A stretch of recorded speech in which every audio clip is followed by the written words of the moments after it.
Rome, an empire built on the backs of soldiers, ruled by emperors and guided by the ambitions of men.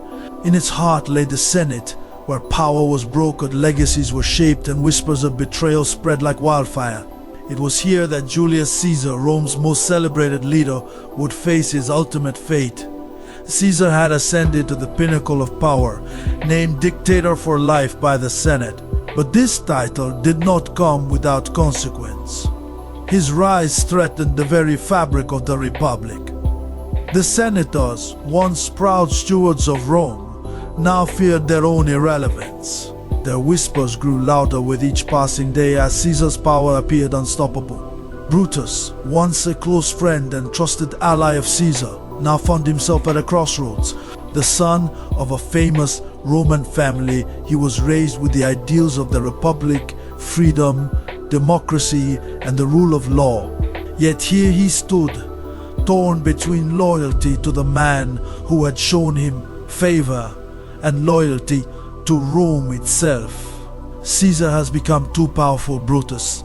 If we do not act, Rome will be lost. The Republic will die under the shadow of a single man. Brutus turns away, his brow furrowed, wrestling with the choice laid before him. For Brutus, the burden of betrayal was heavy. Though Caesar had been a mentor and a father figure, the weight of Rome's future pressed harder. The conspirators had set a plan into motion, and the day of reckoning would soon come.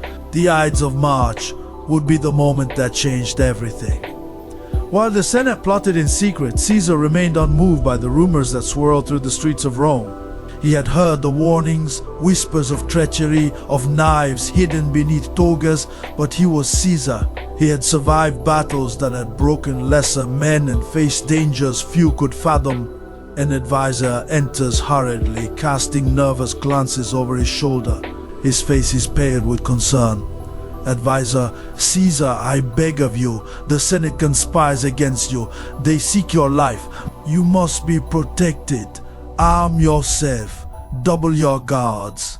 Caesar looks up from his writing, his expression unbothered. A slight smile tugs at the corner of his lips as he stands and approaches the advisor. To Caesar, fear was the mark of weakness. He had led legions through blood-soaked fields, had seen cities crumble before his might. He would not allow himself to be cowed by whispers of cowardice and betrayal. What is life if lived in the shadow of fear? I have faced death more times than I can count. If it comes for me now, let it come. I will not hide. The advisor's face tightens with desperation. Advisor: but Caesar, these are no idle rumors. The Senate is filled with men who fear your power. They will stop at nothing to see you dead. Protect yourself. Caesar walks slowly to the window. Looking out over the city he rules, the majestic rooftops glowing in the moonlight. To Caesar, death was not to be feared. For he believed in fate, that his end, like the rise of his power, was predestined. He had conquered lands far beyond Rome, but now his greatest battle would not be fought on the battlefield. It would be fought in the halls of the Senate. Julius Caesar, I will not live my life caged by fear. The strength of a man lies not in avoiding danger, but in meeting it head on. If fate wishes me to fall, then I shall fall standing. The advisor bows his head, realizing the futility of arguing further. He exits the room, leaving Caesar alone once more. Early morning in Rome. Caesar, dressed in his regal tunic, walks unguarded through the bustling marketplace. The camera captures the awe and reverence of the citizens as they part before him. Merchants bow and children stare wide-eyed. Caesar walked among his people as one of them. He believed that a ruler should not hide behind walls of stone and soldiers, but should walk freely among those he governed. His strength was not just in battle, but in his ability to lead without fear.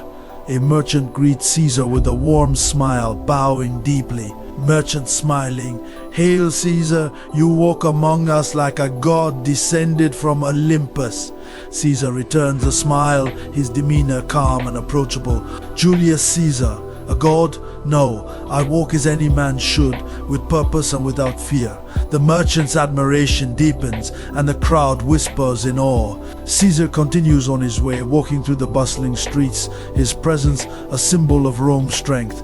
To the people, Caesar was more than a ruler. He was the embodiment of Rome itself, a symbol of its invincibility.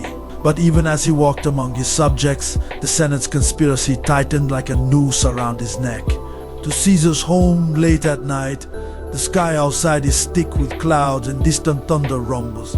Calpurnia, Caesar's wife, paces the room, her face drawn with worry. Caesar sits, watching her with patient eyes. While Caesar remained calm in the face of danger, not everyone shared his certainty. His wife, Calpurnia, tormented by visions and omens, feared for his life. The gods had sent her dreams of blood, of death, of betrayal. Calpurnia pleading, "Caesar, I beg of you, do not go to the Senate tomorrow. I have seen the signs, the gods are warning us. I dreamt of your death. Blood in the Senate, Caesar, your blood." Caesar stands, walking slowly towards her. He takes her hands in his expression filled with quiet affection. Though Caesar loved his wife dearly, he did not believe in omens or dreams. To him, fate was a fixed path, unchangeable by the whims of the gods. Julius Caesar, the gods have their own plans, Calpurnia, but I cannot live my life in fear of shadows. If my fate is sealed, then let it come. I will not cower before what I cannot control. Calpurnia, tears in her eyes, embraces him tightly, knowing she cannot sway him. The camera lingers on their embrace as the storm outside grows louder. The dawn of March 15th. Caesar steps out of his home, the sunlight casting long shadows as he walks towards the Senate. The camera moves in slow motion, capturing the weight of the moment. The streets, usually bustling, are eerily quiet. The Ides of March had come. Despite Calpurnia's pleas, despite the warnings of the gods, Caesar marched toward the Senate, unguarded and unafraid. He believed that to give in to fear was to surrender his freedom, and that was a price he would never pay. As Caesar walks, a soothsayer steps forward from the crowd, raising his hand in warning. "Soothsayer, beware the Ides of March, Caesar." Caesar stops briefly, glancing at the soothsayer with mild curiosity before continuing his walk. His expression is calm, undeterred by the warning. The soothsayer's words fell on deaf ears. Caesar knew the risks, yet he would not falter. His path was set, and he would face it as he had faced every challenge in his life with unwavering resolve. Inside the Senate chambers, tension fills the air. Caesar stands among the senators, unaware of the daggers hidden beneath their robes. The camera captures the conspirators' faces, twisted with fear and determination. In the heart of the Senate, surrounded by men he once trusted, Caesar stood tall. But trust is a fragile thing in the halls of power, and today it would shatter in an instant. Suddenly, the first dagger is thrust into Caesar's side. The camera captures the shock on his face as he staggers back. One by one, the senators attack, their daggers flashing in the dim light. The first blow came swift, followed by another and another. The betrayal, long in the making, was swift and brutal. Caesar, once invincible, now bled like any other man. The final blow comes from Brutus. The camera zooms in on Caesar's face, a mixture of pain and disbelief. His famous last words echo through the chamber.